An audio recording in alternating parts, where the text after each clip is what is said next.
para todos tomarem seus assentos, para a gente começar aqui o evento. Então, queria, em nome da Escola Superior de Propaganda e Marketing, dar boas-vindas a todos e todas. Eu sou Evandro Lopes, sou atual diretor de pesquisa e pós-graduação em Stricto Sensu, então coordeno os programas de mestrado e doutorado aqui da casa, né? Nós temos 4 programas de pós-graduação em Stricto Sensu, todos os 4 programas com os 2 cursos, com mestrado e com doutorado.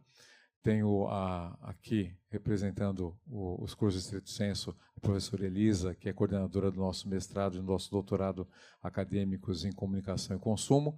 Temos outros programas em administração, em gestão da criatividade e em comportamento do consumidor. E eu estou muito feliz a gente poder estar apoiando a Neoway e agradecendo aí na pessoa do Lucas, essa parceria, né, para a gente poder, pelo menos, participar desse momento de entrega para a sociedade de uma pesquisa tão relevante, de um tema tão importante para as organizações, para a sociedade, para a vida cidadã, enfim. Então, a SPM ficou honrada em estar recebendo todos vocês e que a gente queria que nossas portas realmente estivessem sempre abertas, o que vocês precisarem, quando quiserem voltar aqui a casa, conhecer os programas, fazer uma palestra, lançar seus livros, contem aqui com a gente, procurem a professora Tatiane, que eu também agradeço por estar intermediando esse momento junto da Neoway, junto com a SPM. Então, procurem a professora Tati, a professora Elisa, ou me procurem, que a gente vai estar com as portas abertas para receber todos e todas, tá bem? Então, rapidamente, vocês vão ter que pagar um pedágio, né? Que é ver o nosso vídeo, e aí, mas na sequência a gente já começa aqui a apresentação da pesquisa que a Neoway conduziu, tá bom? Obrigado.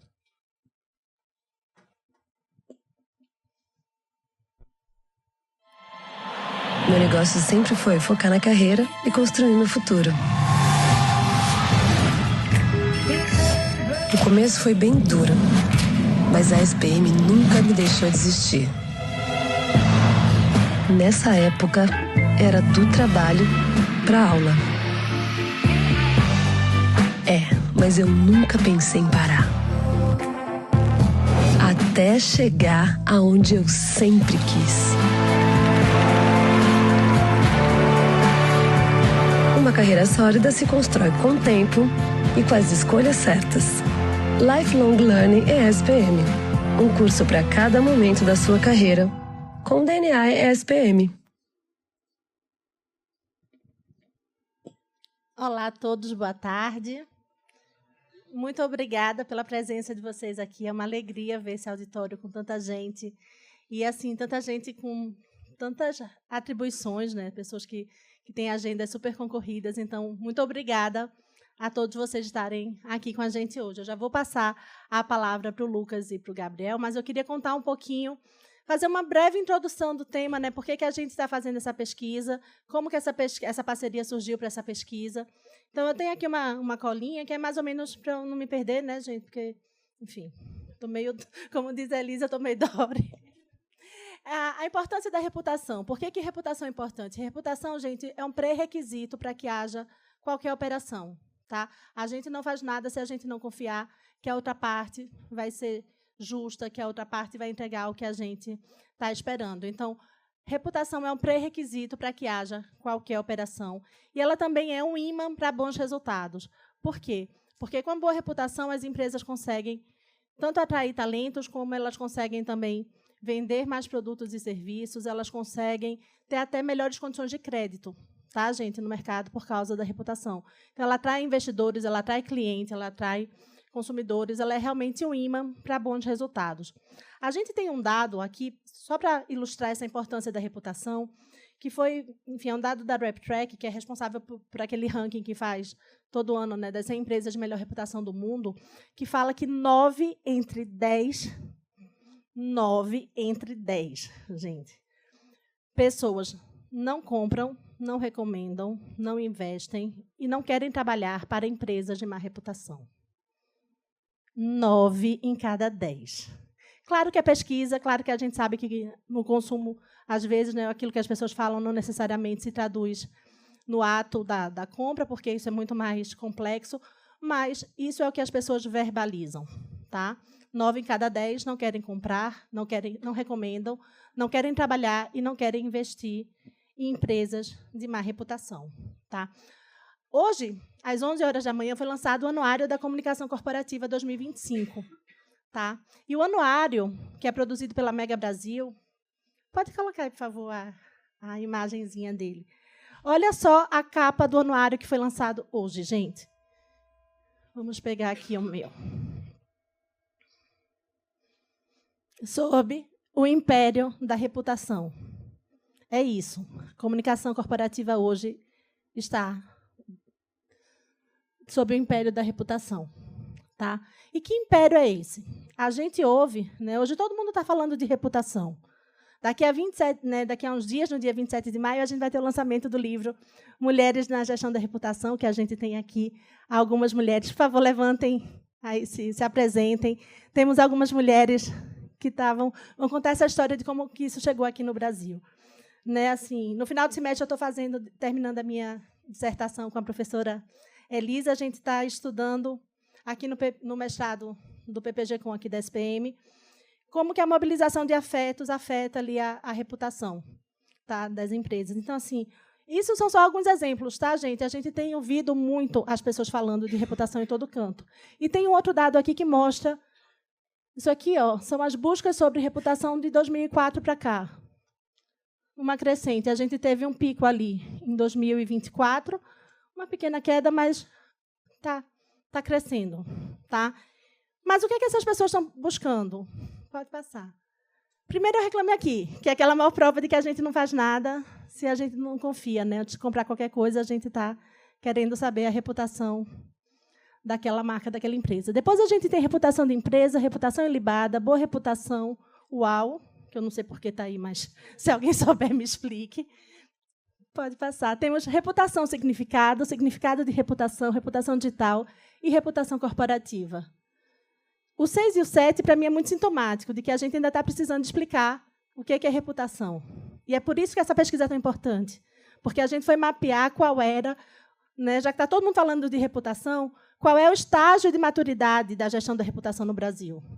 Porque só assim a gente consegue tomar medidas. Então, assim, a gente pensou, quando pensou aqui nos painéis, né, em quem que a gente ia estar trazendo, a gente trouxe professores de outras casas para pensar junto, tá, gente, nesse cenário. Então, a gente tem aqui a Escola Berge, a gente tem aqui a FGV, a gente está também na SPM para pensar isso junto. Tá? Então, deixa eu mudar aqui minha pagininha, que eu já estou acabando. Não vou ler essas 4 páginas não, tá, gente? Enfim. E aí, essa conscientização já acontece, já tem algum tempo, né, gente? Há 10 anos, ontem, eu vi uma lembrança no Facebook que eu estava no Meyer. Alguém aqui conhece o Meyer? Eu estava no Meyer, dando uma palestra numa faculdade no Meyer. Hoje a gente está aqui. O Meyer é um bairro no Rio de Janeiro que as pessoas não querem dar aula lá porque passa por algumas favelas na ida e na volta, se elas moram na Zona Sul. Então, é um bairro mais afastado. Então, há 10 anos, a gente estava pregando lá no Meyer. Tá? Em 2009, eu estava aqui como aluna na SPM. E foi aqui que eu ouvi pela primeira vez gestão da reputação, Elisa, num curso de pós-graduação em comunicação integrada. Então, isso mostra como que a SPM já está há muito tempo, né, nessa pauta de reputação. Não é uma coisa que vem de agora. Do mesmo jeito, a Newin. A Newin já foi fundada desde 2011. Não é isso, Lucas? E já está ali fornecendo serviços que são serviços que apoiam a gestão da reputação à sua maneira. Tá? Então, assim, ninguém está aqui de ontem, né? Não começou de ontem. A gente está aqui, já tem bastante estrada. Tá?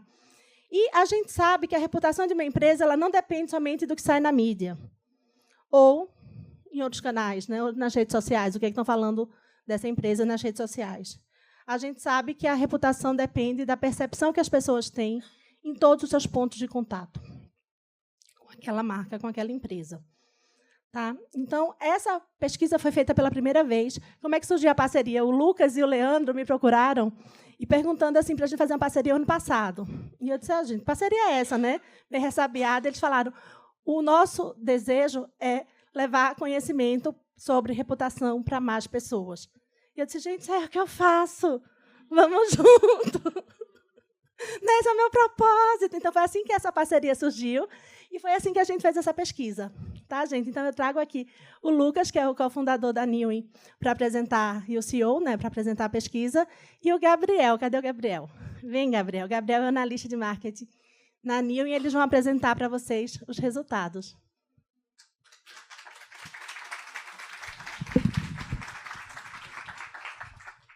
Pessoal, obrigado. Boa tarde a todo mundo. Tem muita gente da Newin, por incrível que pareça, que eu estou conhecendo hoje. A Newin tem 250 pessoas, mais ou menos. Nós somos virtuais. Depois da pandemia, nós entregamos escritórios, né? Então é tudo virtual hoje. E eu estou conhecendo vários colaboradores agora pela primeira vez, né? E aqui com vocês também. Então, obrigado à ESPM. Obrigado a vocês que estão nesse tema de reputação já há muito mais tempo que a Newin, né? A Newin certamente surfa uma onda aí que vocês ajudaram a criar, né? Enfim, obrigado a todos aí pela vinda, né? E obrigado a Tatiana também, que já fez um outro projeto conosco, podcasts, né? Conversas de Impacto, está no YouTube, é muito legal, né? E agora está nesse projeto aqui e outros virão também, né, Tatiana? Teremos mais alguns, tá? Então, muito obrigado. O Gabriel vai passar a pesquisa aqui, pessoal. Boa tarde a todos, né? Um prazer estar aqui com vocês, assim como o Lucas disse. Uma grande honra poder apresentar esse conteúdo para esse público tão qualificado e um tema tão importante para nós aí, como marcas, como empresa, como agência, enfim. Bom, basicamente, pessoal, a pesquisa é densa, tá? Eu vou dar uma breve introdução sobre a pesquisa. Eu estruturei um formulário inicial e fui procurar profissionais para fazer brainstorms, para a gente analisar se estava no caminho ideal. Inclusive a Sheila, muito obrigado por ter contribuído. A Sheila foi uma das pessoas que contribuiu. E aí, depois eu levei esse conteúdo lapidado para a gente fazer uma final ali com a Tatiana, que foi responsável pela curadoria.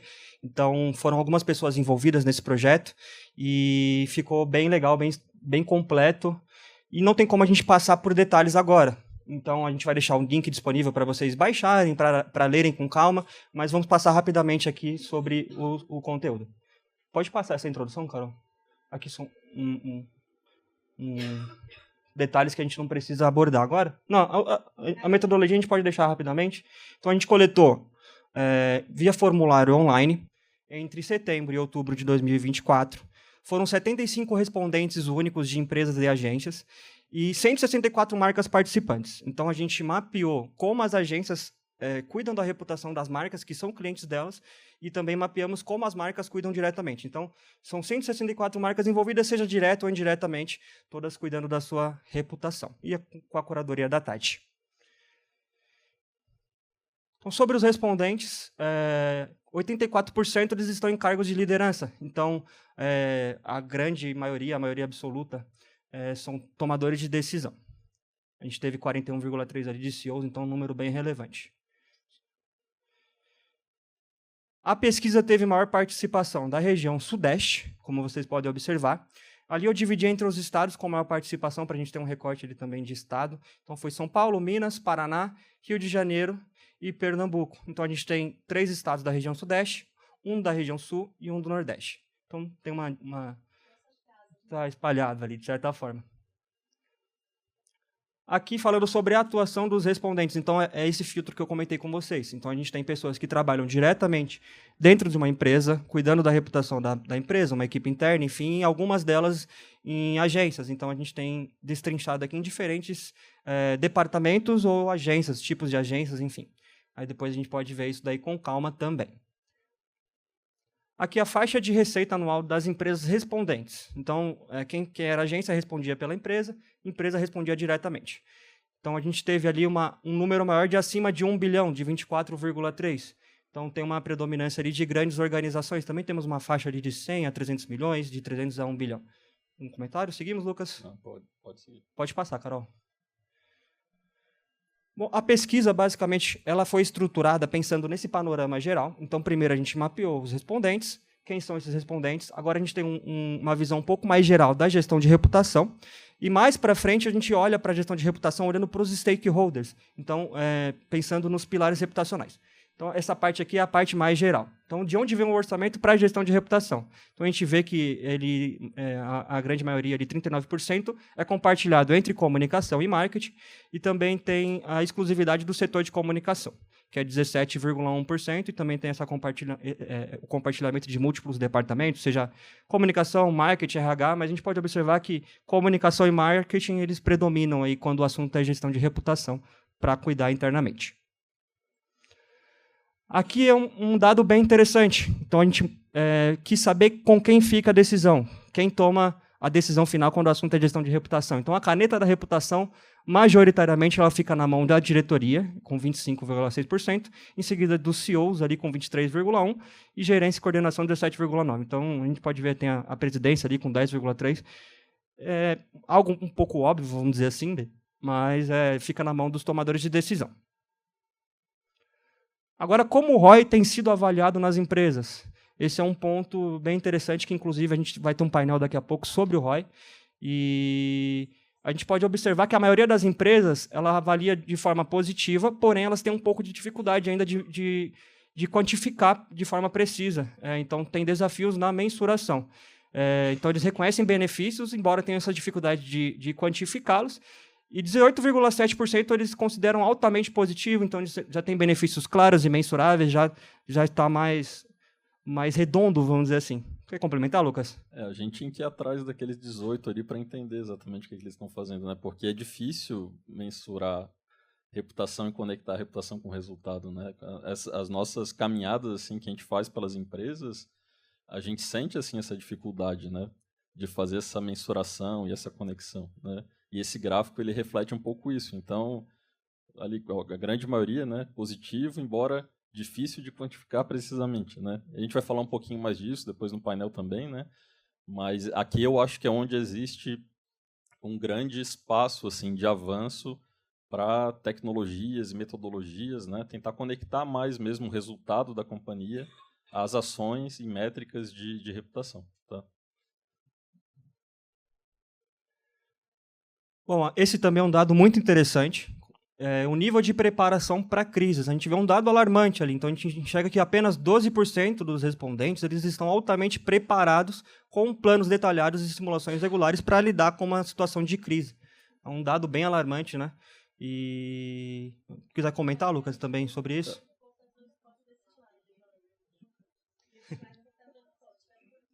Não, esse slide ele nos surpreendeu, né? Porque assim, quando a gente fala de conectar resultado financeiro da companhia, por exemplo, com reputação, a gente entende que tem um desafio ali, né?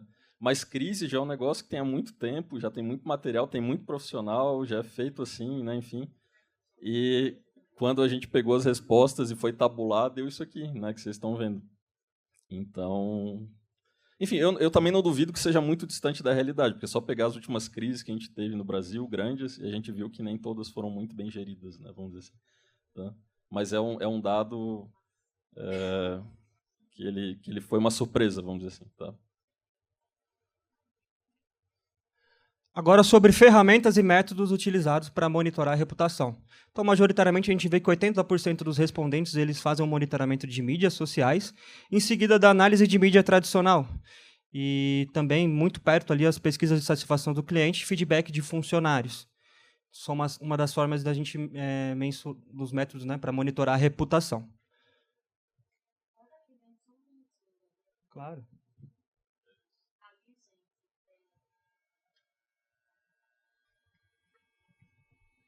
Aqui também eu destaco esse só 18,7% fazendo pesquisa de opinião pública, tá, gente? Isso daí, para mim, é um dado que para mim, chamou bastante atenção.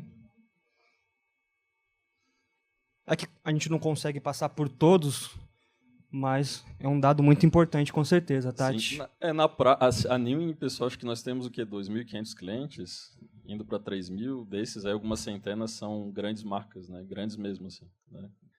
E isso é o que a gente vê na prática, tá? Quando a gente vai falar com as empresas, o grosso mesmo está concentrado em olhar o que está saindo na mídia tradicional e na rede social. E se vira com isso, né? E aí tem outras empresas que não, já fazem bem mais coisas, né? Fazem pesquisa, olham outras bases de informação também, né? Enfim, Mas na prática, esse slide aqui ele reflete muito o que a gente acaba vendo, tá? Aqui a frequência da avaliação da reputação. Então, um dado alarmante também. Então, 30,6% dos respondentes eles ainda não fazem avaliações formais da reputação. 22,7% fazem anualmente ou mensalmente, 3,3% trimestralmente e semestralmente em 10,7%.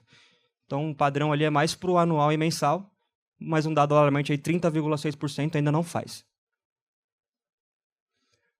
Qual stakeholder tem o maior impacto na reputação? Na visão dos nossos respondentes, são os clientes, vindo em seguida da mídia, dos colaboradores, da comunidade local, investidores, e outros ali eles poderiam assinalar mais de algumas opções ali, reguladores, e por fim a gente não teve escolha de ONGs aí. Agora a integração da gestão de reputação entre na empresa, né? Então a gente vê que 57,3% não tem uma integração formal, vindo em seguida ali de 28% com uma inclusão em planejamento estratégico. Então, quando tem um planejamento anual ali, as empresas olham para isso. Tem um comitê de reputação, que é um número, de certa forma, pequeno, ali, 16%. Treinamentos regulares. Ali está um dado invertido, ali os KPIs de reputação em todas as áreas ali também. E relatórios integrados, seja financeiro e ESG. Aqui também é um dado assim que esse 57 assusta um pouco, né? Porque assim, fazer gestão de reputação nas empresas significa direcionar as coisas, né? É uma área direcionadora, que ela tem que ir lá e falar com as outras para corrigir, melhorar e atuar nesses pontos de contato, por exemplo, que a Tatiana falou, né? Então, se tu não tem uma integração da área que faz gestão de reputação com o restante da empresa, e se essa área ela não tem um papel de direcionar as coisas, de criar estratégias, né? Fica uma coisa talvez um pouco manca, né? Então, é um dado também que surpreendeu um pouquinho, tá? Agora, sobre investimento em gestão de reputação, comparando 2023 com o ano passado, que foi o período da coleta, a gente vê que o aumento ele foi um pouco menor, 9,3%, 21,3% aumentou moderadamente, 9,3% significativamente, 46%, quase a metade, permaneceu estável, enquanto bom ver que pelo menos a diminuição ali é um número menor do que as pessoas que aumentaram. Tá aumentando. Então, pelo menos, né? Teve o não sei informar. Então, a gente tem ali, juntando, quem teve aumento seja moderado ou significativo de 30,6% e reduções de 9,3%. Então, um dado bom aí para a gente observar uma evolução na gestão de reputação das empresas. Então, olhando mais para isso, estou investindo mais na gestão de reputação. Agora, pessoal, foi aquilo que eu falei. A gente dividiu entre algo mais geral e também olhando para os stakeholders, que a gente chama dos pilares reputacionais. Aqui é algo mais denso, são 18 slides, sendo 9 pilares, então a gente vai passar rapidamente por esses slides. Sim, só para dar a NIM tem uma metodologia de gestão de reputação, né? A gente utiliza essa metodologia em cima de dados que a gente coleta, que são públicos, né? E essa metodologia ela tem 9 pilares para pegar todos os stakeholders da companhia. Tá? É alguma coisa próxima, por exemplo, do que a RepTrack faz, né? Por exemplo, e que outras também. Tá? Então, os pilares aqui eles estão muito conectados com essa metodologia que a gente tem ali. Tá? Legal. Então, olhando para os principais desafios do pilar institucional, o primeiro deles é a resistência à mudança cultural, vindo em seguida ali da dificuldade em medir o impacto. Então, 24,5% e 18,5%, respectivamente. Pode passar, Carol. Como as iniciativas são mensuradas? Então, um dado alarmante aqui, 53,3% não mensura, não mede as ações que são realizadas por stakeholder do pilar institucional. Vindo em seguida ali de pesquisa de satisfação e diversidade na liderança. Ali são um dos fatores para mensurar. Mas até achar que tem algum erro na pesquisa, né? Porque mais da metade que não mede, não mensura a reputação institucional. Mas, enfim, é isso mesmo, tá?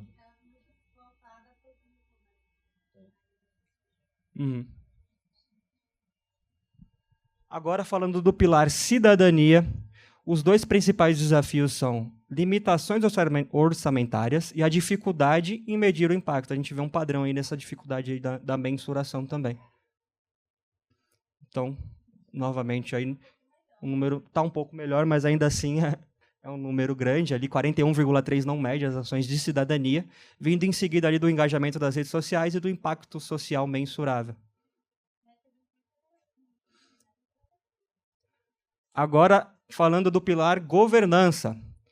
Então, o principal desafio é a complexidade regulatória e também o equilíbrio entre a transparência e a confidencialidade.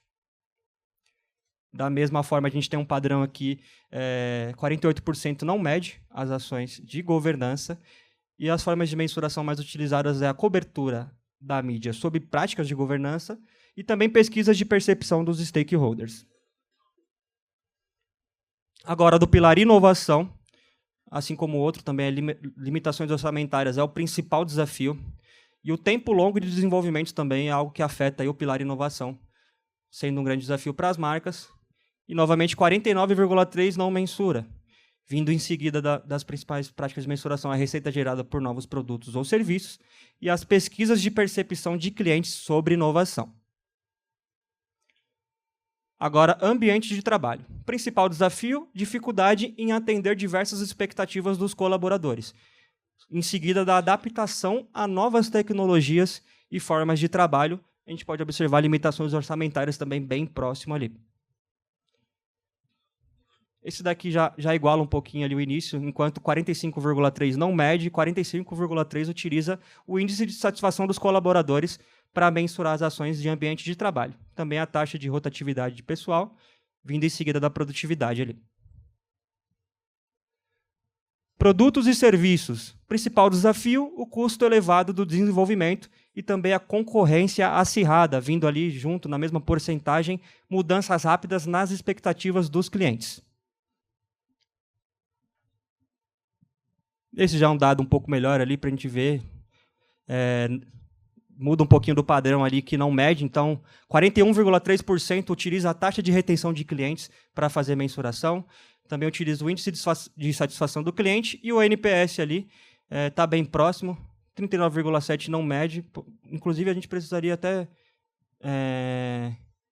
o dado está um pouquinho menor ali. Depois a gente dá um check final, mas... se eu não me engano, está certinho isso daí. Só ficou errado ali mesmo o tamanho do gráfico, mas o número está certo. Pilar liderança.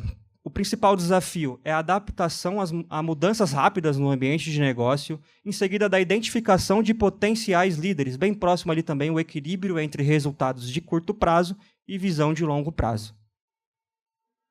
52% dos respondentes não mensuram as ações de liderança, e 30,7% pesquisas de engajamento dos colaboradores, em seguida a percepção dos stakeholders externos, focados nos externos aqui então, quando o assunto é liderança.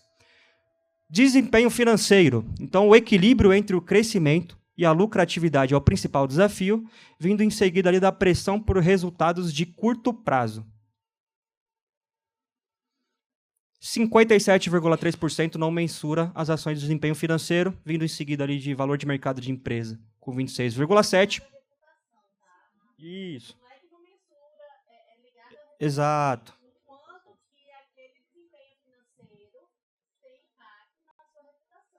Exato. O recorte aqui é sempre pensando no stakeholder. Então, qual é o stakeholder do desempenho financeiro? Pode ser um acionista, enfim, olhando para esse stakeholder especificamente. Então, o valor de mercado de empresa, 26,7% e 20% pela percepção dos stakeholders sobre estabilidade financeira. Finalizamos essa parte dos pilares reputacionais. Depois recomendo que vocês olhem com calma. A gente vai disponibilizar o material. Agora falamos sobre as principais tendências para os próximos anos. Então, a gente vê aqui 53,3% com maior foco em sustentabilidade e responsabilidade social.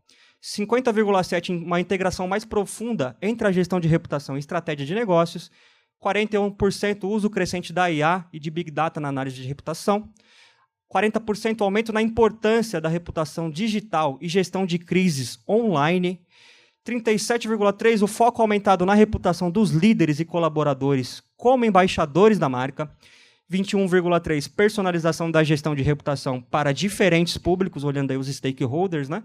E 20% a maior transparência e prestação de contas aos stakeholders.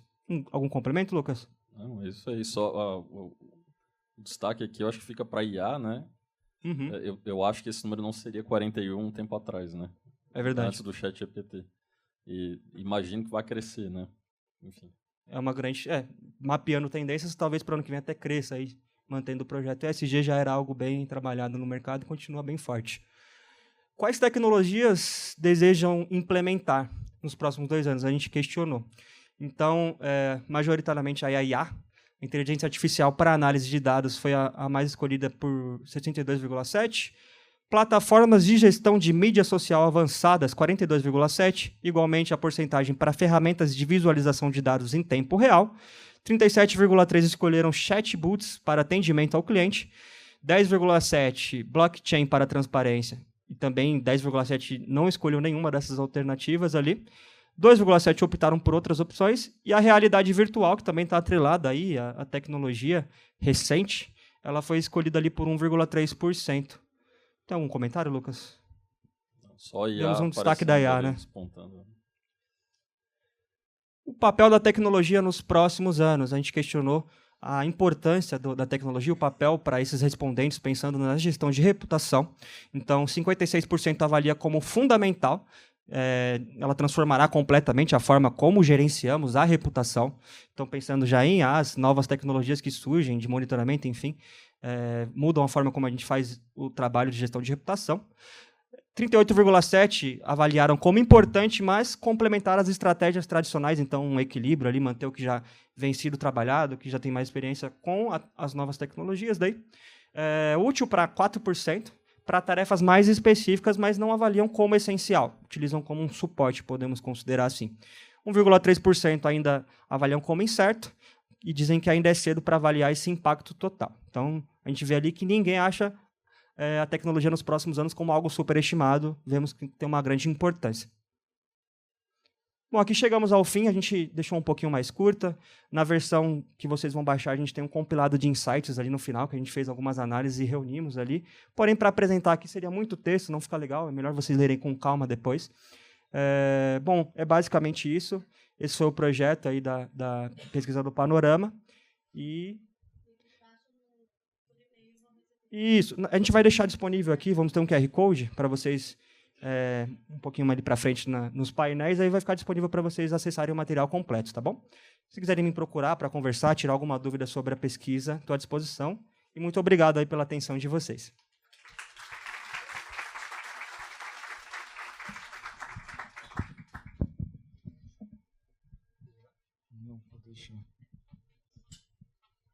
Olá, pessoal. Boa tarde.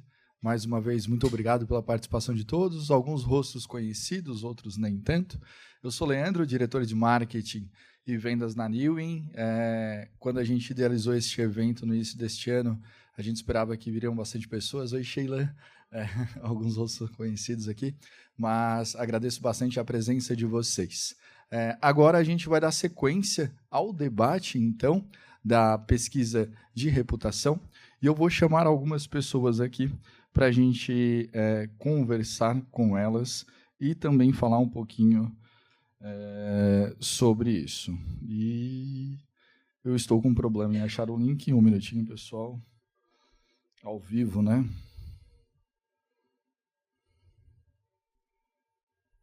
Meu Deus. Não era para ser assim, estava organizado. Mas vamos lá. Eu chamo uma das pessoas aqui que eu lembro do nome, Tatiana Maia Lins, então vai ser a nossa mestre de cerimônias. Carlos Parente, professor. Também temos o Lucas, nosso CEO da Newin. Estou chegando. E os próximos nomes são, agora sim... Os próximos nomes, ótimo. A Elisa Casadei. E o professor Evandro Lopes. Obrigado, gente. E estarei presente também. Por favor, gente, fique à vontade. Parente, fique à vontade. Eu vou ficar na pontinha, que aí eu vejo todo mundo dali. Gente, a gente vai começar agora um debate sobre a pesquisa. E aí eu vou começar por ordem alfabética, tá, gente? Que eu acho que é mais fácil quando a gente tem muita gente importante na mesa. Né? Se a gente chama um, fica aquela coisa chata, mas importante, então vai por ordem alfabética. Carlos Parente, por favor, você vai se apresentar. Tá?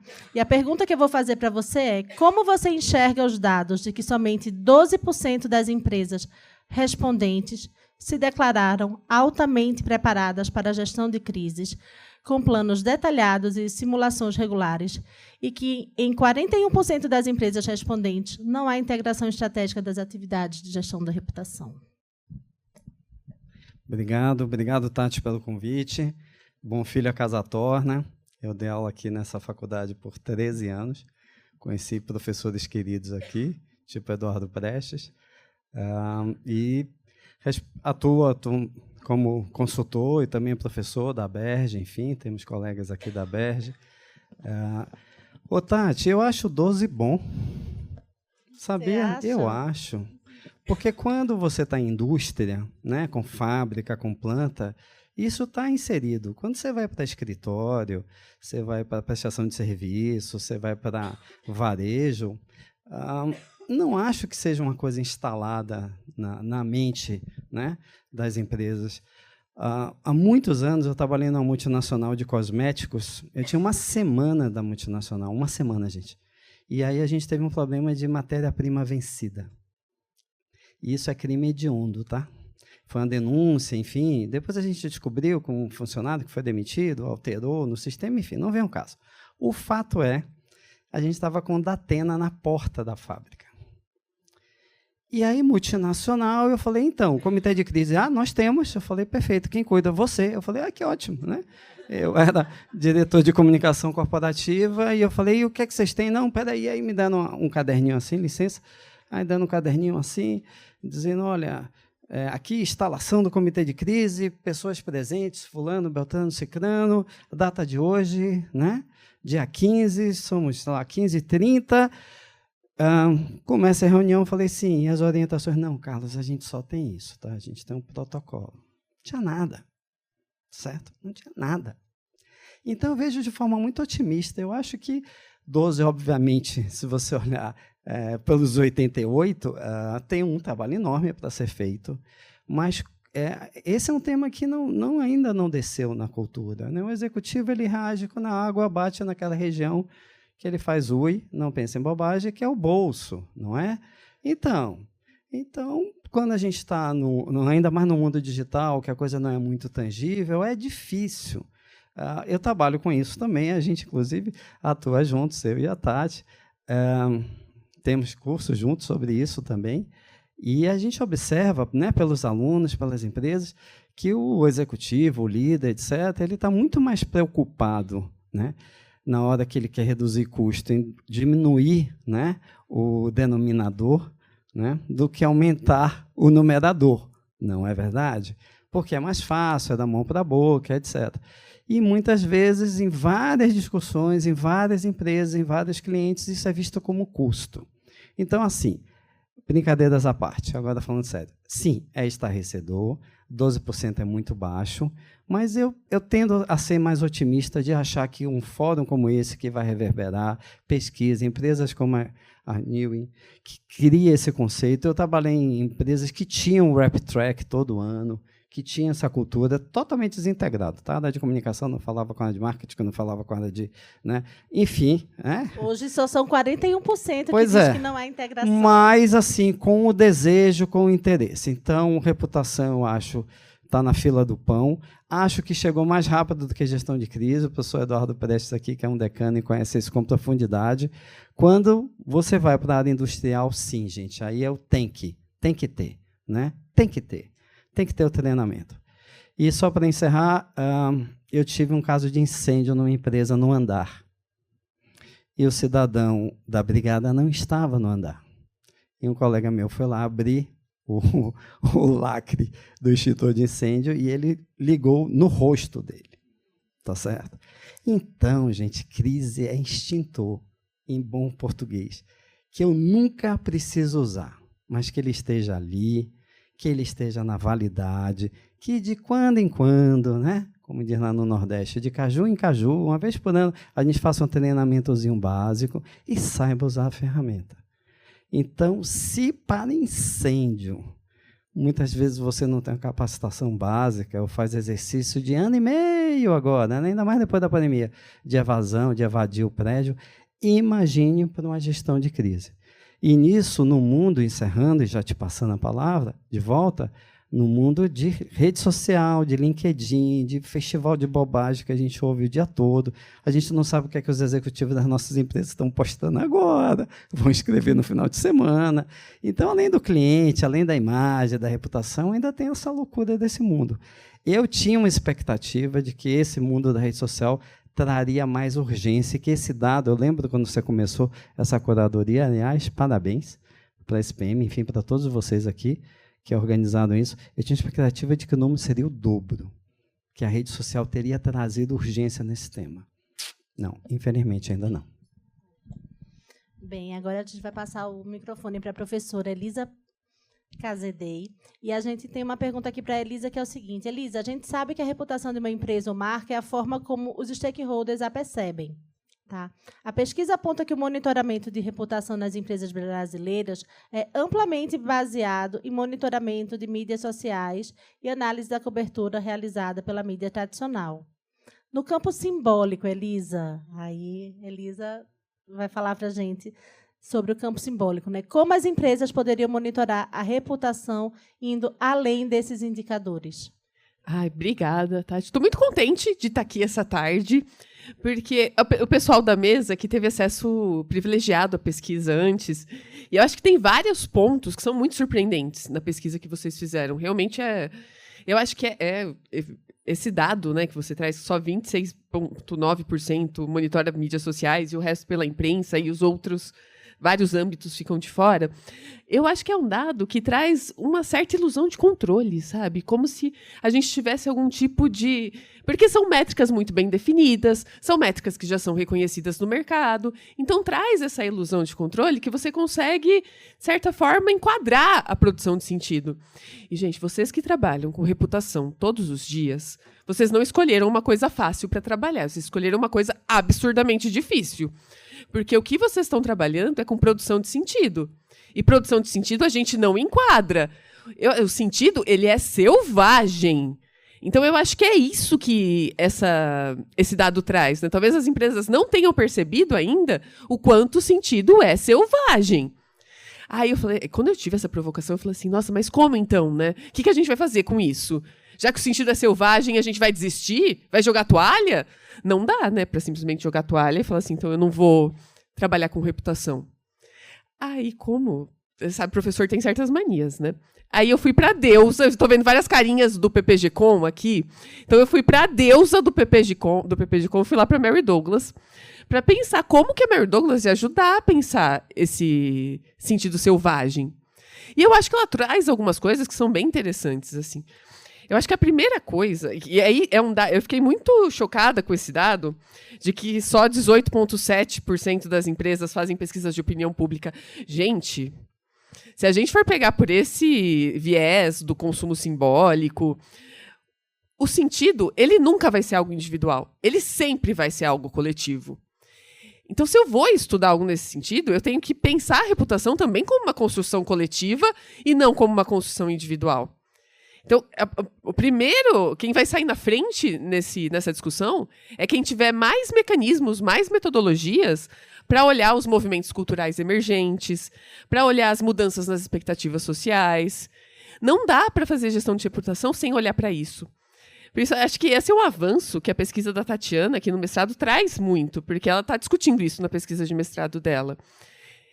E ela até me apresentou um podcast recentemente, que era o Tudo é Culpa da Cultura, que eu não conhecia, conheci pela Tati.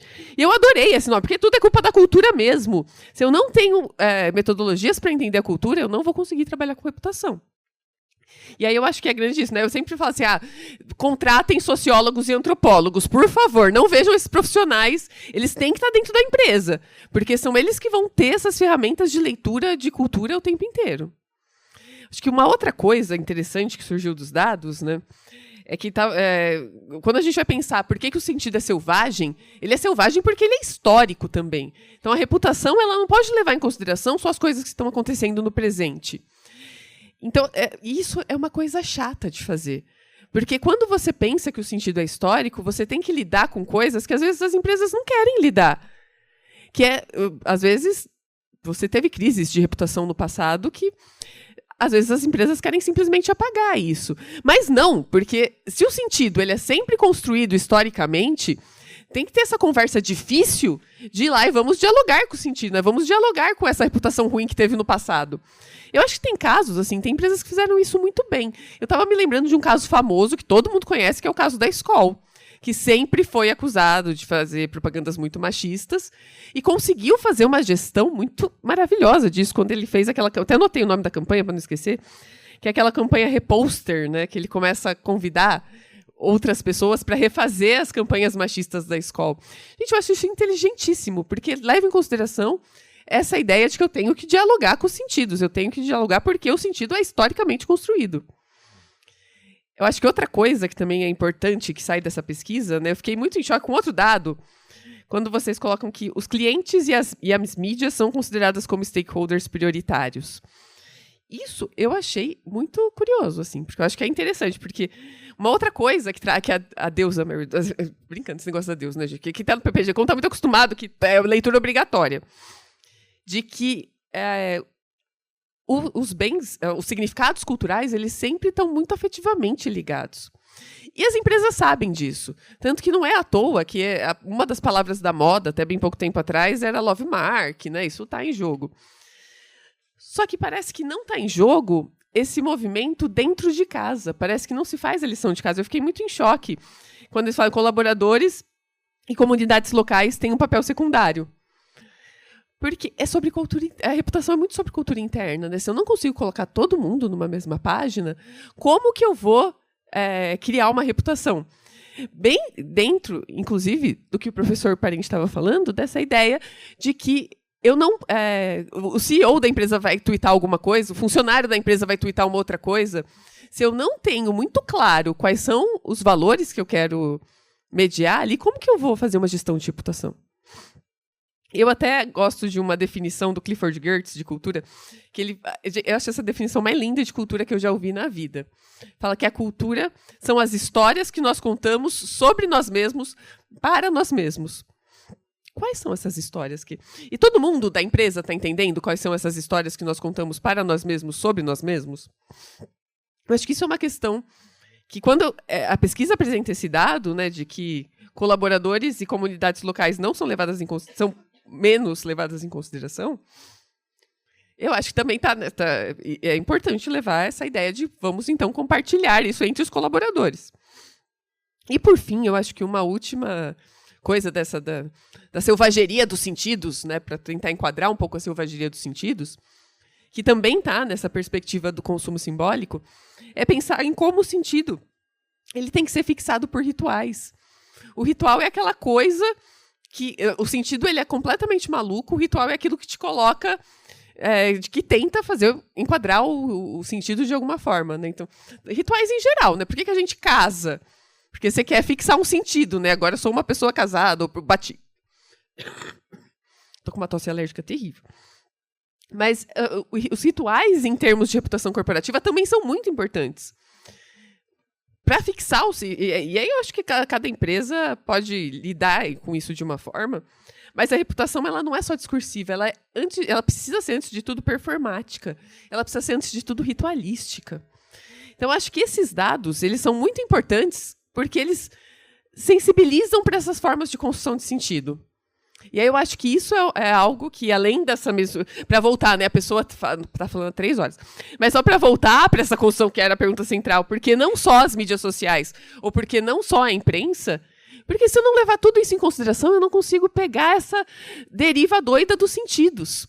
Então, desculpa alongar, mas eu acho que foi isso que eu me empolguei demais com os dados. Eu achei que realmente trouxe coisas interessantes. Muito bom, Elisa, muito bom mesmo. Depois da Elisa, nós temos agora o professor Evandro. O professor Evandro ele tem um background muito grande de comportamento do consumidor, então a gente vai agora pegar um pouquinho dessa área. Professor Evandro, a pesquisa indicou que no Brasil a reputação de uma empresa ou marca está na mão, sobretudo, dos clientes, né? Que é aquilo que a Elisa estava falando agora. Como podemos analisar o impacto da reputação no consumo e no comportamento do consumidor? Muito bom, então queria novamente dar boas-vindas a todos e todas, cumprimentar a mesa que for... A mesa não, né? Porque as cadeiras aqui formadas, né? Conheci hoje o professor Parente, temos um grande amigo em comum, conheci hoje o Lucas, conheci uma parte do staff dele, enfim, queria cumprimentar a professora Elisa, enfim, cumprimentar todos vocês e falar que a gente está muito feliz de estar recebendo esse evento aqui na SPM, né? Então, alguns termos, né, ficam no hype da moda, né, ficam totalmente hypados, né? Então, eu não vejo mais uma pesquisa que não fala sobre IA, né? Então, tudo virou inteligência artificial porque o mundo está, né, espantado e descobrindo, e assim, e a gente ainda está arranhando algumas, de acordo com pessoas da área mesmo, a gente está arranhando na questão da inteligência artificial, e mesmo assim é o assunto da moda, né? Ele aparece como principal tendência de futuro em vários futuros que a gente pesquisa, né? Um pouco antes do tema da IA ser tão efervescente, a gente tinha a neurociência, o neuromarketing, né? Neuromarketing é assunto da moda. Poxa, por que a SPM não monta um laboratório de neuromarketing, né? E eu fui atrás, porque queria entender, né, um pouco do neuromarketing. Aí, quem quiser ver um TED da Kathleen Vox, uma pesquisadora fantástica norte-americana, ela conseguiu lá uma leitura de um eletrocardiograma de uma pessoa pensando na marca Coca-Cola igual a leitura de um salmão morto. Porque não é simples assim, né? Porque as coisas não acendem na nossa cabeça da forma que alguma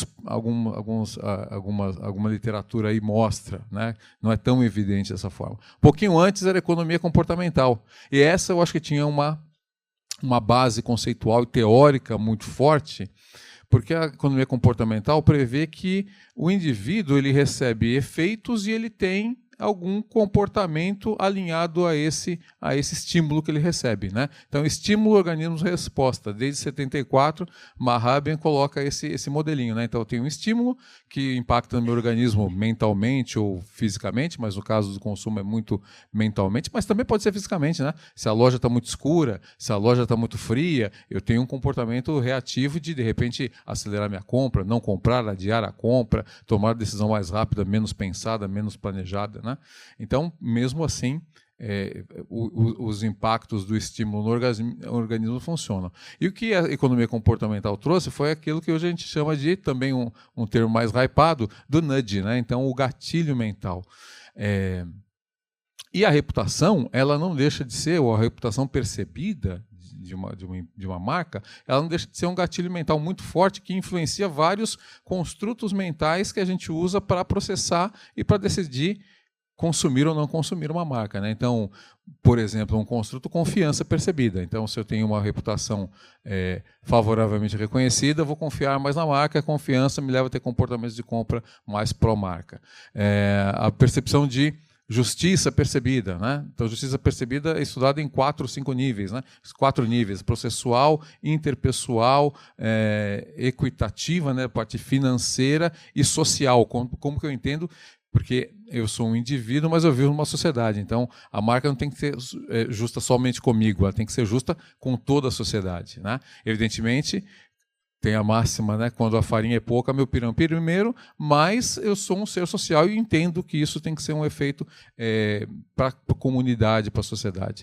Valor percebido. Então, a reputação, uma reputação positivamente percebida, ela vai causar reações mentais que vão levar a um comportamento mais pró-consumo ou mais pró-avaliação positiva, né? Tem estudos da Nielsen e da Abras, inclusive, que mostram que, falando assim de um consumo muito frequente, que é o consumo de alimentos, 65% da decisão de compra é feita no PDV, né? Então eu venho com uma marca prévia, tem algumas marcas que são hit, né? Então não vou fazer aqui propaganda de marca, mas algumas marcas fazem parte da minha coleção mental daquilo que eu já vou, é meu alvo de compra, né? Mas muitas vezes o meu alvo de compra é desviado, você tem uma boa promoção, você tem uma degustação, você tem uma oferta, enfim, né? Então, nem toda a atitude, nem toda a minha intenção de compra se traduz em comportamento. Mas é importante a gente ter a intenção ativada, e a reputação vai trabalhar nessa intenção, né? Então, ela vai servir como um ativo intangível da marca para proporcionar reações mentais que levam ao consumo, né? Enfim, então, toda a literatura, lá desde a... e tem uma outra também que eu acho que é muito importante, que vem desde a teoria da prova social, lá do Chandler, de 64, que eu, como um ser social, eu acredito que eu tenho que ter justiça e tenho que ter benefícios próprios na relação de consumo, desde que aquela marca não desfavoreça outros agentes sociais relevantes na minha vida, que hoje pode ser o meio ambiente, que pode ser comunidades carentes, que pode ser a situação de inclusão ou não inclusão de pessoas diferentes, de diferentes necessidades dentro de um contexto de organização, quer seja no vínculo trabalhista, quer seja no respeito humano, enfim. Então, essa teoria de prova social também influencia meu consumo de uma forma de que, quando a reputação é positiva, meu consumo vai ser, minha intenção de consumir será setada. E, evidentemente, quando você tem uma alta correlação, né, entre intenção de consumo e comportamento, às vezes um apelo de marketing diferente pode mudar o comportamento na ponta, lá no momento da decisão, mas se eu não tenho a intenção, provavelmente isso não aconteça com menos força, né? E num cenário atual, e assim, eu não me espantei muito com essa questão da falta de pesquisa, porque o brasileiro ele não é acostumado, as empresas brasileiras não são acostumadas a pesquisar, né? Então, se a gente pega, eu trabalhei em empresas varejistas 30 anos da minha vida antes de fazer minha migração para a academia, né? Então, trabalhei em empresas familiares, depois trabalhei em multinacionais, enfim, mas sempre na área de varejo, na área de operações, né? E se a gente pega antes do Collor, né, antes da abertura do mercado, então o Brasil ele era um mercado altamente protegido, né? Então não tinha importação, então a indústria local ela não tinha um nível de competição que tem hoje, no mercado muito mais globalizado. Mesmo que ainda existam pautas aí de importação de produtos, o mercado está muito mais global, muito mais plural, né? Antes lá em 88, até 88, 89, a situação era de uma proteção muito maior. Então as empresas não pesquisavam muito, né? Não tinha nem P&D, assim, com o volume que tem hoje. Não existia o conceito de inovação aberta que hoje a gente tem, que é uma parceria nesse processo de P&D, e a pesquisa de consumidor era zero, né? E aí, quando o mercado abriu e empresas multinacionais vieram com a cultura de o mercado é competição, então eu tenho que entender qual é a necessidade do consumidor lá na ponta, aí sim que se começou a pesquisar. Então, a pesquisa no Brasil ela tem, sei lá, 30, 35 anos de existência. Então, ainda está engatinhando. Então, esse tipo de iniciativa, vindo de uma empresa especialista na área, é de uma relevância enorme para as organizações, para as pessoas e para a comunidade científica, no modo geral, né? Enfim, mas as empresas elas não têm esse hábito, ou não têm esse hábito histórico de pesquisar. Então, geralmente vai pelo mais fácil, vai pelo metodologicamente mais simples. Então, por que IA cria relevância para analisar dado? Não tem o menor sentido isso, porque a IA não tem esse papel. Hoje, analisar dado é muito simples, né? Eu sou matemático de formação. Minha última prova na matemática foi uma regressão linear que levou 12 horas. A gente fazia em 3 dias a regressão linear.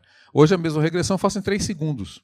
Quando a pessoa apertar 2 botões em qualquer software freeware, ele vai sair a regressão, tem o output. Analisar dado é muito fácil. Eu não preciso de uma inteligência artificial para analisar dado para mim.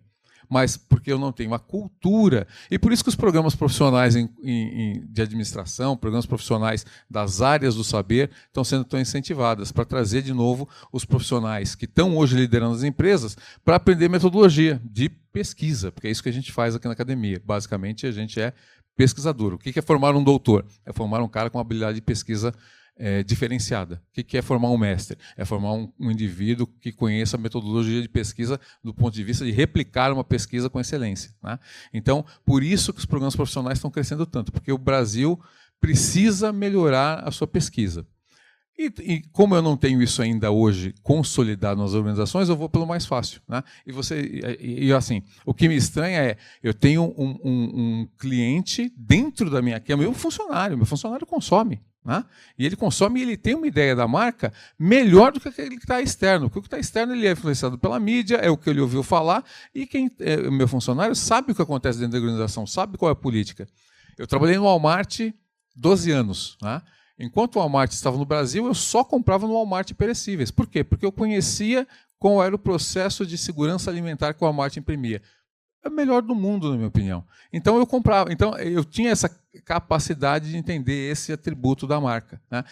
Eu tenho que pesquisar meu funcionário em primeiro lugar, porque ele é um consumidor, ele está ali e ele conhece, né? Então, enfim, só que as empresas vão pelo que é mais simples metodologicamente. Por isso que eu acho que a gente aqui na academia tem muito a contribuir do ponto de vista de formação de pessoas para pesquisa, de formação de metodologia de pesquisa, e pode ser no mestrado, pode ser no curso livre, pode ser batendo um papo, pode ser num grupo de pesquisa. Nós temos grupos de pesquisa que a gente se encontra com frequência, e tem pessoas de fora, de outros países e de outras instituições, e tem pessoas que não estão nem em instituições, mas que querem entender um pouco mais sobre pesquisa, são super bem-vindas. Então, e para entender como o impacto da marca, ou da reputação da marca chega no consumo, a gente precisa pesquisar bastante, né? Então, deixo esse convite aí para vocês. Obrigado, Tati. Muito bom, Evandro.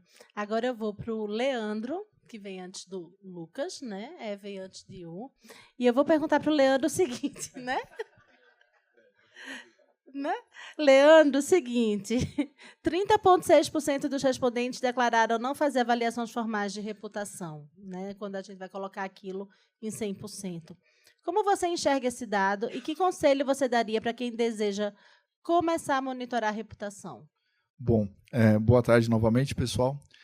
Eu acho que aqui a gente entra numa análise de que a maioria das empresas elas estão num mar volátil sem bússola. A pesquisa não sabem para onde estão indo, né? A falta de pesquisa, seja interna ou propriamente dos outros stakeholders, né? Mercado financeiro, clientes, ela dá esse direcionamento de entender para onde que a gente pode ir. E mostra também aquele ponto que o professor Parente falou no início, que todo mundo está utilizando o extintor, está todo mundo olhando só para a crise. Apesar de que a gente não gosta, é um ponto que a crise dói, onde ela expõe os problemas, mas a falta de gestão de reputação, a falta da pesquisa e a falta de entendimento da opinião interna e externa, ela nos traz a estar mais olhando para o extintor, para estar atuando sobre ele, né? Atuando com ele como um parceiro no dia a dia e impactando negativamente a reputação da marca. Então, eu vejo dessa maneira e lidando nos últimos 2 anos, conversando com mais de 500 clientes da Newin, esse é o principal cenário que a gente encontrou e é o que a pesquisa do Panorama de Gestão de Reputação ela mostra. E trazendo a opinião e o ponto de vista, eu acho que aqui ela de um conselho, né? Enfim, acho que um conselho não é a melhor palavra, mas um ponto de vista é que existe uma oportunidade de mercado, que é o que a gente está aqui fazendo, de entender um pouco mais os impactos, de dar esse direcionamento, de trazer esse debate para a academia, de certa forma, e usar esse espaço, usar a SPM, usar vocês especialistas, onde a gente pode colocar mais isso no board executivo, e está sendo, de certa forma, a gente está vendo as evoluções, e colocar isso no board executivo para que exista mais atenção a esses detalhes e principalmente a execução, e que faça parte do planejamento estratégico, que faça parte da pauta, não só a crise, mas realmente o playbook de melhorar a reputação da marca e de ter isso como opinião no dia a dia, né? Eu acredito que a gente não faz a maioria das pesquisas porque a gente não quer opinião negativa. Então, vamos esperar acontecer, que é onde a gente vai dar o direcionamento. Então, e o meu conselho é que tem uma oportunidade de mercado, a gente estava conversando agora há pouco, né, professor, de avanços, de construir parcerias, de a gente mostrar como o ecossistema é forte, para colocar isso mais na pauta do board executivo e das empresas. E isso que o Leandro está falando é a chave, né, gente? A gente está aqui pensando realmente em ecossistema para que todo mundo se fortaleça. Porque vocês viram o tamanho do desafio. Ninguém é capaz de resolver esse desafio sozinho, né? Então, a gente precisa que realmente todo mundo pense em soluções. A gente tem esse cenário. Essa foi a primeira vez que a gente fez a pesquisa. A gente vai refazer a pesquisa daqui a um tempo, a gente já vai ter outros dados, a gente vai ter melhorias na pesquisa, a gente vai ter, né, formas, mas esse é o cenário que a gente tem agora. E precisa que todo mundo se junte, né? A agência se junte com. Não vamos pensar naquela lógica de, né, meu concorrente, não senta junto. Aqui, todo mundo senta junto, né? Porque senão vai ficar desse jeito. Então, vamos, né, juntar. E aí, enfim, vamos agora passar a palavra para o Lucas, porque não sou eu que estou aqui falando hoje, gente, eu só estou moderando. Lucas, muitas empresas respondentes declararam dificuldades em mensurar o ROI das ações de reputação. Né? Se a gente for colocar em 100%, a gente tinha ali que 18,7% declararam que o ROI das ações de reputação era altamente positivo, com benefícios claros e mensuráveis, e 44% positivo, embora difícil de quantificar precisamente. Mas a gente tem a reputação como moeda dos nossos tempos. Por que as empresas ainda consideram tão difícil mensurar as ações de reputação? Legal. É uma questão assim, importante, né? E a gente vê isso muito na prática, né? A maior parte das empresas com as quais a gente trabalha lá na Newin tem um desafio assim, muito grande, que é realmente de mensurar a gestão de reputação e conectar a gestão de reputação com o resultado da empresa, né? Tem um artigo do Gartner, que ele é de 2023, na verdade é um estudo que a gente gosta muito lá na Newin, que ele fala exatamente desse tema aqui, de gestão de reputação e a cola com o resultado. E o que ele diz lá é o seguinte, olha, resultado para a gestão de reputação é o produto de duas coisas, preferência e público. A partir do momento que tu consegue ganhar preferência de determinados públicos, tu consegue derivar uma vantagem competitiva, né, e você está à frente dos teus concorrentes, né, navegar melhor no mercado. E ele dá alguns exemplos, né? Então ele pega, por exemplo, um dos públicos, até que a gente viu na pesquisa, que são os colaboradores, né, ou pessoas no mercado que poderiam trabalhar na empresa. Ele fala assim, pessoas têm 13 vezes mais disposição de trocar de empresa pelo mesmo salário se a nova empresa tiver a preferência dele. Clientes têm 4 vezes mais inclinação a pagar um preço premium para aquela empresa que tem a preferência deles. Né? Quantas pessoas não compram coisas da Patagônia, por exemplo, de roupa, pagam bem mais, né, porque a Patagônia tem a preferência daquela pessoa. Tá? Então, existem essas métricas de negócio, vamos dizer assim, né, que a gente precisa monitorar, precisa olhar. E quem produz essas métricas geralmente não é área de comunicação, são outras áreas na empresa, né? Então já começa aí para mim o primeiro desafio, que é como reunir tudo isso, né? Como ir falar com as outras áreas e tal. E a pesquisa mostrou que, e a Tatiana também comentou, que é tudo muito desintegrado ainda. Então, assim, como é que a gente vai medir ROI se a coisa é meio desintegrada, né? Assim, então esse é um primeiro ponto, tá?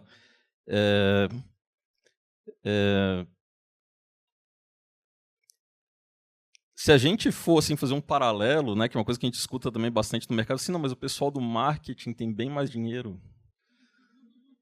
Aqui é só... Aquela imagem que a Tatiana mostrou aqui do anuário que saiu da Mega Brasil, tem todas as matériazinhas listadas ali. A primeira delas diz assim, o mercado as agências faturaram de comunicação, que lidam com reputação, 5 bilhões, um crescimento de 0, alguma coisa. Está estagnado esse negócio. O mercado de gestão de reputação, ele é muito menor que o mercado de marketing digital, por exemplo. Tá? E não é pouco, é muito menor, assim, tipo, é muito, muito menor. Tá? Só que assim, lá em marketing digital, a gente faz uma campanha, a gente consegue traquear com cookie, com parâmetro, quem que está vindo daquela campanha. A gente consegue fazer uma cohort para ver quais desistem no meio do caminho e por quê, em qual momento. A gente consegue entender quem que vira cliente. A gente consegue entender depois desses que viram clientes quais que churnam para, de repente, eu mudar a minha estratégia de aquisição de cliente. A gente consegue entender quais que compram mais na empresa. Né? Então, tem esse tracking todo, mede-se o ROI de uma maneira muito tranquila, né? É muito fácil justificar, né? E, enfim. A gente tem um exemplo aqui, que é Resultados Digitais, que também é de Florianópolis, foi vendida por 2 bilhões de reais para TOTVS, né? E atua exatamente com isso. Quando a gente vai para a gestão de reputação, tem que ser muito mais criativo para conectar essas coisas com a gestão de reputação. Tem que fazer uma narrativa. Né? A gente ainda não tem isso, então é um pouco mais desafiador, eu diria assim. Né? Então, assim, qual que é a minha visão aqui com relação a esse tema e o que a gente está tentando trabalhar lá na Newin? Né? que tu precisa ter muito claro esses stakeholders da companhia todos, né? E tu precisa entender muito bem quais são as métricas vinculadas a cada um desses stakeholders que são importantes para o negócio, que vão derivar vantagem competitiva para esse negócio, né? Do outro lado, tu tem que ter a gestão de reputação e tem que mensurar essa gestão de reputação. Não adianta ter gestão de reputação e não mensurar. E aí tem que fazer essas duas métricas falarem, né? Conversarem. Né? Infelizmente, não tem um jeito simples de fazer essa conexão. O que se faz muito são correlações. Eu fiz tal ação, a minha reputação melhorou aqui dos meus colaboradores, então meu turnover voluntário está caindo também, e eu correlaciono. Né? Imagina uma empresa que tem 10 mil colaboradores, turnover voluntário, se o cara trabalha bem, isso é caro no Brasil, quando alguém sai, quando a empresa demite alguém, quando alguém pede para sair. Só por ali, trabalhar a reputação desse público, dependendo da empresa, pode gerar um impacto financeiro enorme lá. Só que essa cola não é tão automática. Então o pessoal correlaciona as coisas, sei lá, plota no mesmo gráfico, duas métricas lá. Tá vendo aqui, ó, que a minha reputação, a minha ação de reputação para os colaboradores, olha como é que está melhorando, olha o índice aqui e tal, veja como encaixa aqui com o turnover e não sei o que e tal. Né? Então, aí que eu vejo que está a dificuldade, né, de mensurar. Tá? Eu acho que tem um desafio bem bom, e eu acho que tecnologia, né, as tecnologias vão evoluir para, enfim, ajudar mais a gente com esse tema. Tá? Mas fechar assim, a minha aposta assim, do porquê que o mercado de gestão de reputação ele é tão menor que outros mercados, é por isso, é porque essa conexão da gestão de reputação com o resultado é um negócio que é muito desafiador. Ainda é muito trabalhoso. Precisa da consultoria, tem que fazer um projeto, é uma coisa assim que, né, tem um desafio ali. Tá? Obrigado. Obrigada, Lucas. E aí, gente, então está o desafio posto para todo mundo, né? Como é que a gente vai pensar para a gente mostrar essa correlação? Porque ela existe, ela já é mensurada, a gente consegue ver o impacto da confiança, que é a base da reputação, nas ações das pessoas. Então, o que é que a gente está precisando, gente? Se apoderar disso daí, tá? Porque o marketing já está completamente apoderado dessas narrativas de métricas, e com isso não é à toa que eles têm tanto mais dinheiro do que a gente. Mas a gente tem um impacto estratégico. A gente está falando, gente, da moeda do nosso tempo. Né? A reputação é o que está mediando todas as relações. E a gente precisa pensar em formas de mostrar o impacto dessa moeda dos nossos tempos. Tá? A gente tem agora, gente, uns minutinhos antes do intervalo, e eu queria abrir para perguntas, se vocês têm alguma pergunta para fazer aqui para a mesa.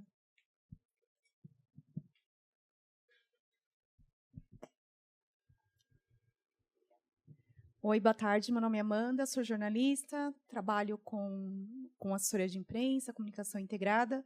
E eu fiquei também muito surpresa, né, quando eu vi ali que eles colocaram entre os desafios a dificuldade de medir o impacto gerado. Né? Então, a gente já tem ferramentas aí disponíveis. Então, eu queria entender que leitura que vocês fazem disso. Se é um desconhecimento de método, se é um desconhecimento de ferramentas, se a Newin já tem algo a oferecer com isso, a importância da gestão do impacto na gestão da reputação das corporações. Sim, não, tem assim, muita métrica, né? Dá para medir muita coisa, mas colar tudo isso que a gente mede com aumento de receita da companhia ou melhoria de margem, entendeu? Ou coisa assim, é que ainda tem um desafio importante, né? Que, como eu falei, no marketing digital isso é automático. Eu sei quantos clientes estão vindo, eu sei quanto é que eu estou ganhando, né? Eu sei porque estão saindo e tal, né? Então, tem uma cola ali entre os resultados assim, de negócio da empresa mesmo com as métricas de gestão de reputação, que não é exatamente tão simples. Né? No caso da Newin, que a gente tem lá, nós temos uma ferramenta que chama Newin Reputation. Ela é uma ferramenta que ela tem 9 pilares para mapear a reputação. Cada pilar está associado a um stakeholder. Tá? Então, eu tenho lá um pilar financeiro que está associado a quem investe na empresa e a quem empresta dinheiro para a empresa, por exemplo, né? Investidores e tal. E cada pilar desse tem fontes de informação distintas. Né? A gente não faz pesquisa lá, a gente usa dados públicos, né, que estão por aí. Mas obviamente, vai trazer informação que está na mídia, mas pode trazer também uma informação que está num relatório de um banco, de uma casa de pesquisa, né? Então, assim, são coisas assim, que moldam a opinião das pessoas, né? E a gente gera um índice de reputação para cada pilar desse. Tá? E cada pilar desse, tu tem a contrapartida de métricas do negócio. Né? Se eu pegar lá o pilar de pessoas, por exemplo, que é um outro, a gente olha o Glassdoor, né? Olha o LinkedIn, olha o que está na mídia. Né? Eventualmente dá para plugar com uma pesquisa de clima, tipo GPTW. Né? E isso cospe um índice lá de reputação. Esse pilar ele está atrelado com métricas da companhia que são importantes, por exemplo, turnover voluntário, NPS, enfim. E aí tem que se correlacionar essas duas coisas. Opa, meu índice aqui em pessoas de reputação está melhorando, né? Como é que, deixa eu olhar também essas métricas de negócio, como é que elas estão andando do outro lado, deixa eu correlacionar e ver se tem alguma casualidade aqui, tá? Então isso é como a gente está tentando fazer lá na empresa. Tá? Então, bem ampliado, vários pilares, todos os stakeholders, várias fontes de informação diferentes, né? Com a possibilidade de entender a reputação da empresa, a reputação de cada pilar, e depois fazer as quebras, fazer os mergulhos, fazer as quebras, né? Entender por que o número está aumentando, diminuindo, que tipo de conteúdo que está puxando para baixo, para cima, o que aconteceu, alguém foi no Glassdoor, falou não sei o que, entendeu? Então, é mais ou menos assim que a gente está trabalhando. Tá?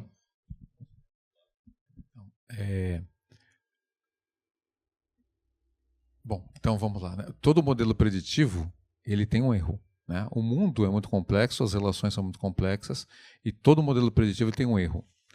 Vai muito da seriedade do fornecedor do modelo preditivo assumir que tem um erro e ter o cuidado que a Newey tem em falar, olha, vamos fazer uma correlação, não está nem falando de causalidade, está falando de correlação, isso é seriedade em processo metodológico. A outra coisa é falar assim, olha, eu consigo estabelecer com métrica lá de marketing digital, eu já cansei de ver isso, né? Então, assim, parece que o dado é 100% confiável, ou que a informação é 100% explicada, e não é.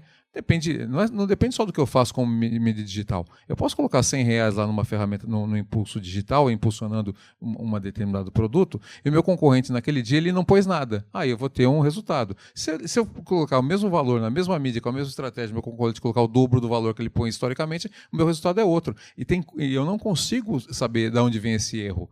Então, todo modelo preditivo, no final, é uma regressão chamada variável dependente é igual à força das variáveis independentes mais um erro. A Newey tem essa seriedade e essa responsabilidade de falar, olha, isso aqui não é cabal, mas nenhum modelo é. Só que o storytelling contado por outros fornecedores de outros modelos preditivos em outras áreas quer dizer que é. Não fala do erro aleatório possível. Então, eu acho que assim, a gente tem que ter muita parcimônia, muito cuidado.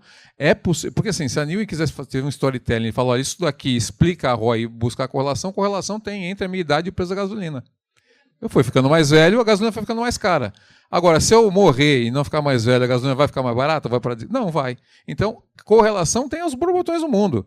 Mas mostra uma maturidade de processo de modelagem preditiva que... E aí a sociedade não pode achar, ou as empresas não podem achar que isso é uma fragilidade. Pelo contrário. Todo modelo é assim. É que aqui fala-se que é assim.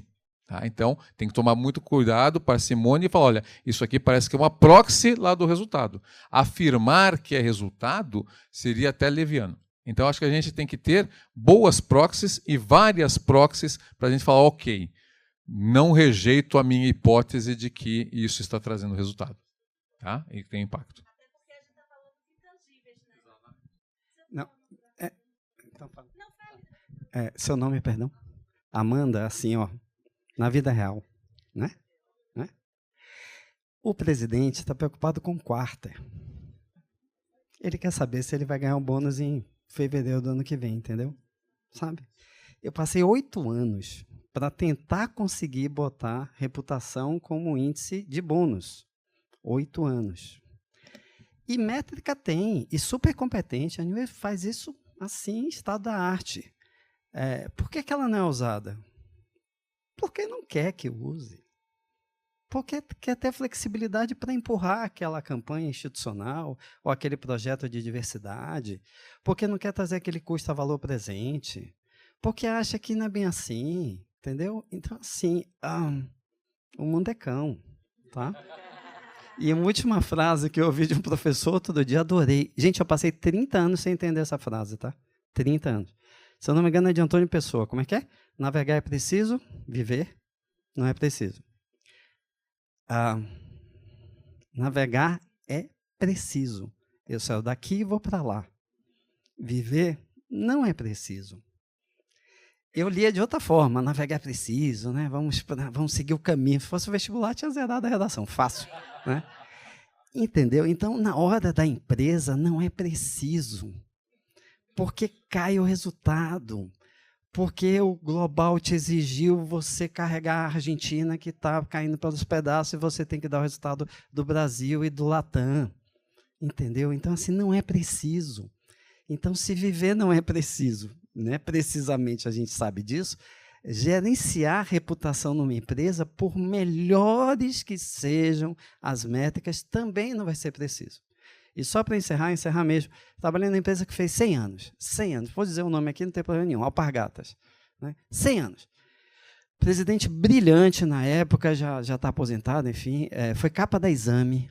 Né? Saiu da Exame de terno, gravata e havaianas. É uma capa icônica da revista Exame. Um querido, um cara inteligente. E eu estava na área institucional, falei assim, Márcio, né, que é do presidente, vamos fazer a campanha de 100 anos, cara. Ele falou, parente, não tem marcas Alpargatas. Tem Havaianas, Top, Mizuno, Rainha.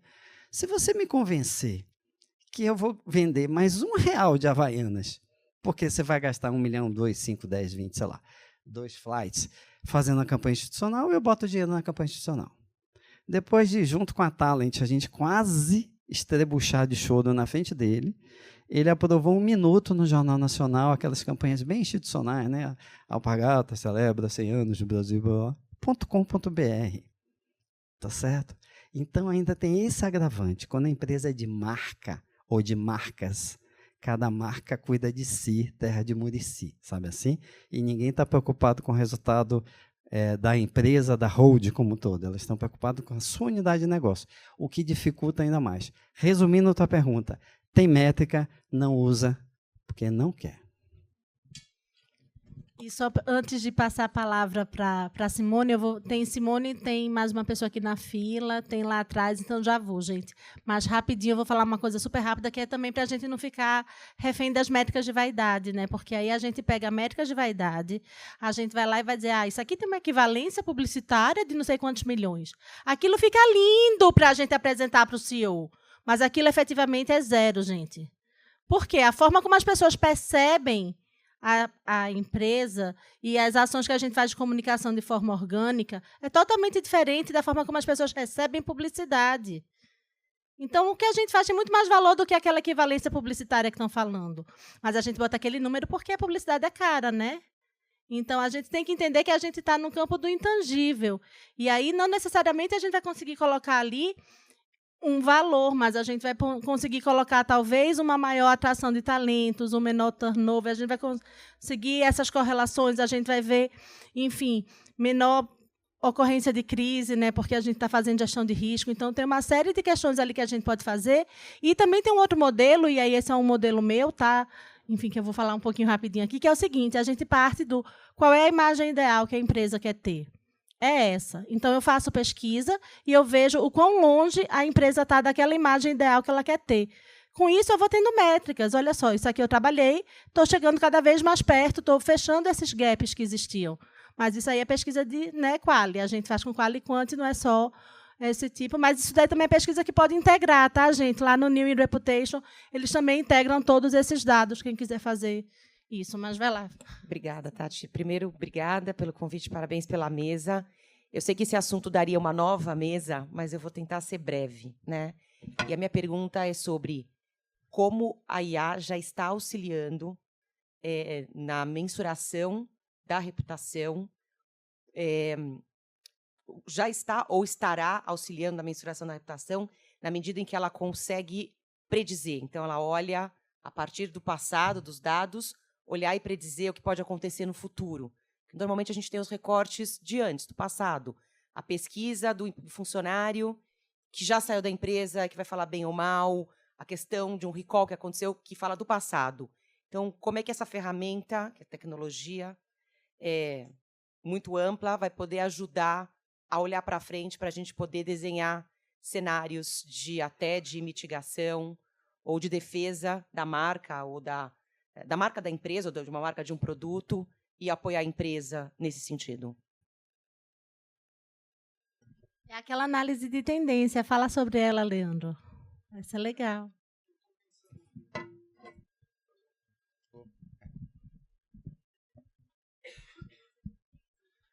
Eu estou pensando, primeiro, boa tarde, desculpa o seu nome? Simone. Simone. Em como a inteligência artificial ela vai prever o futuro ou trazer algo como mitigação do futuro, né? Eu acho que, neste momento, a gente está vivendo uma transformação da rotina operacional com a inteligência artificial. Então, onde ela entra, ela vai trazer um detalhe de reduzir a sua atividade manual, de trazer uma outra percepção, mas análise de dados é algo que a gente já faz, então, naturalmente. Então, nesse momento, a gente está vivendo um hype, e eu acho que o hype ele é prejudicial, de certa forma, para a inserção da inteligência artificial no mercado, porque a gente espera muito. E trazer a sensação de futuro, ou talvez a sensação de um playbook de ações para o futuro com base em problemas do passado, eu acredito que num curto espaço de tempo ainda vai ser bastante desafiador. A gente está trazendo tecnologias para a Newin, para inserir a inteligência artificial nos nossos produtos, mas algo de colocar o poder da informação na mão do especialista para ele tentar entender o que está acontecendo. Então, aquilo do clipping, da informação do monitoramento, de levar para a mão do especialista. Eu acho que, a partir do momento que a gente superar as rotinas operacionais, aquilo que a gente demora para executar como atividade, e a gente conseguir caminhar para uma visão mais cognitiva da inteligência artificial, que é essa ideia, de ela conseguir trazer análise de resultado, de ela conseguir integrar ferramentas e conseguir mensurar turnover, conseguir mensurar comentários negativos em relação à marca e trazer isso como planos de ação. Na minha visão e do evento que a gente fez na semana passada com alguns especialistas para falar sobre inteligência artificial, que a Sheila esteve presente também compartilhando informações, eu acho que a gente vai demorar de 3 a 5 anos de ter isso no dia a dia, olhando para o que eu estou vendo de informações do mercado. Então, esse é o meu ponto de vista. A gente está muito no momento operacional, de reduzir a atividade manual, e a função cognitiva da ferramenta dificilmente ela vai entrar neste momento para trazer essa sensação de resultado ou atuação projetando o futuro. Essa é a minha opinião neste momento.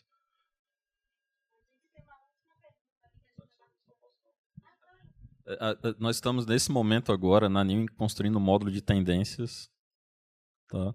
Que é para tentar apontar alguma coisa futura ali e ajudar os nossos clientes, né? Mas não é fácil, assim. Na verdade, é bem complicado, né? Então, isso está na agenda, inclusive é o que a gente está fazendo neste momento. E nós vamos ter também, pessoal, uma sessão aqui, acho que depois do Coffee, que é sobre IA. E a gente vai mostrar o que a gente está fazendo com IA para comunicação. Tá? Então, quem puder ficar aí depois, né? Acho que vai ser uma apresentação muito, muito diferente, assim, né? Vai ser bem legal, tá?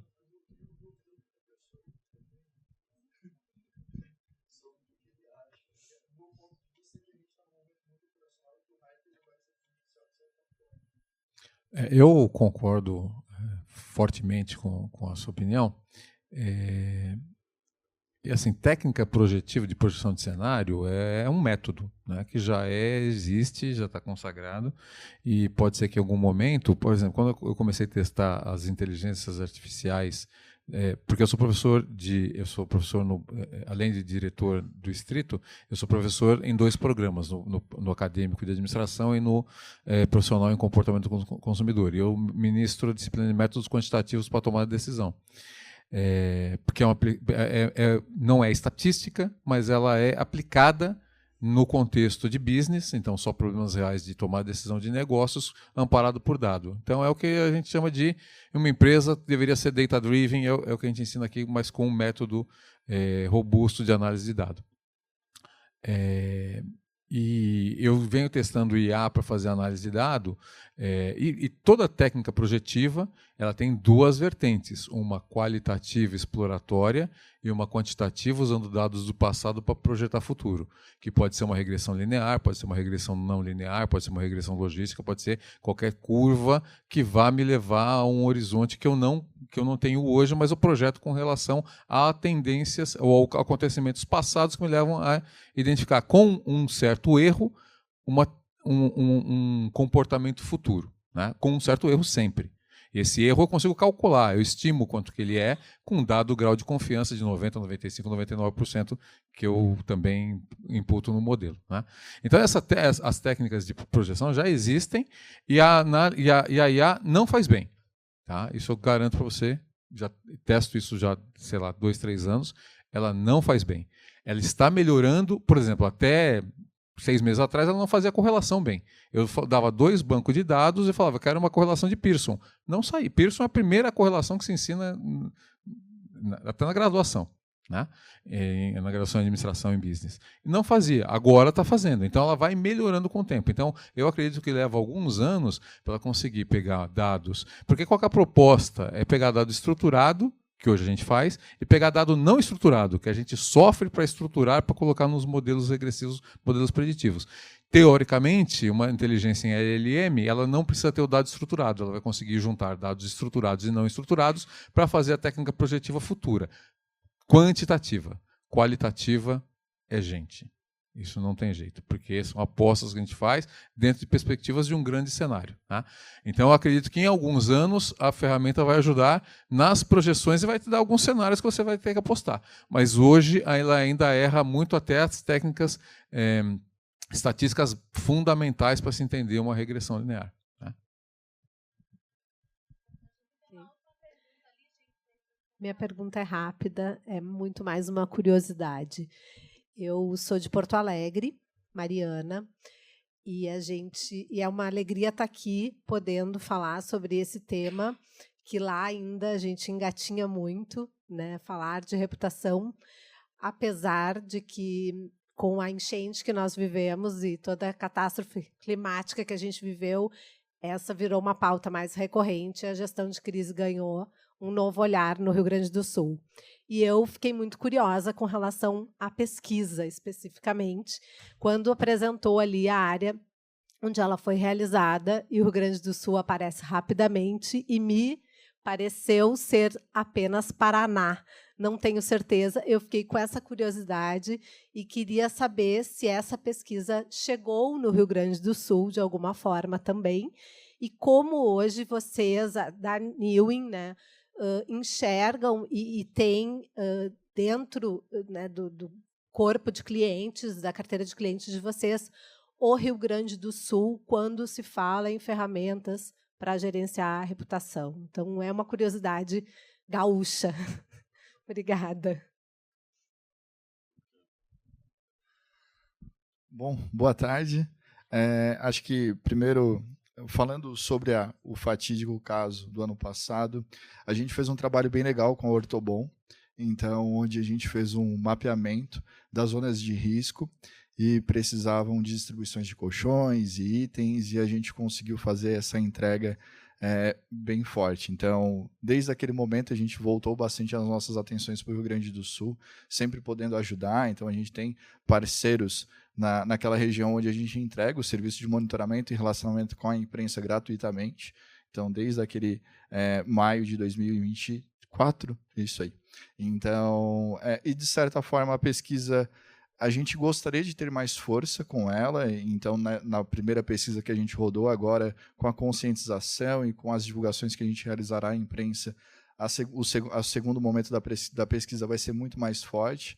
Ela chegou no Sul, a gente teve poucos respondentes, só do Paraná, como você destacou, nem de Santa Catarina, que é a origem da Newin, a gente teve respondentes. A maior atuação ela foi no Sudeste.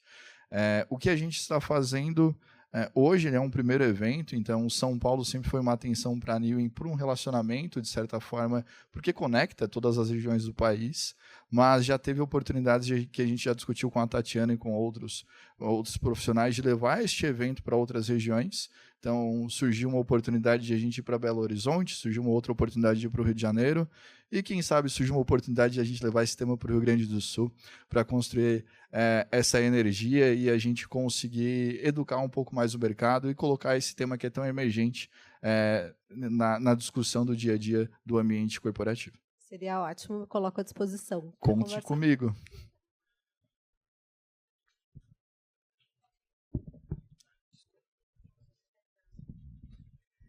Pessoal, a gente vai agora para o intervalo. Eu agradeço a presença de vocês aqui nessa conversa tão rica. Muito obrigada. Vamos para o intervalo e 4h30 a gente volta, tá? Obrigada.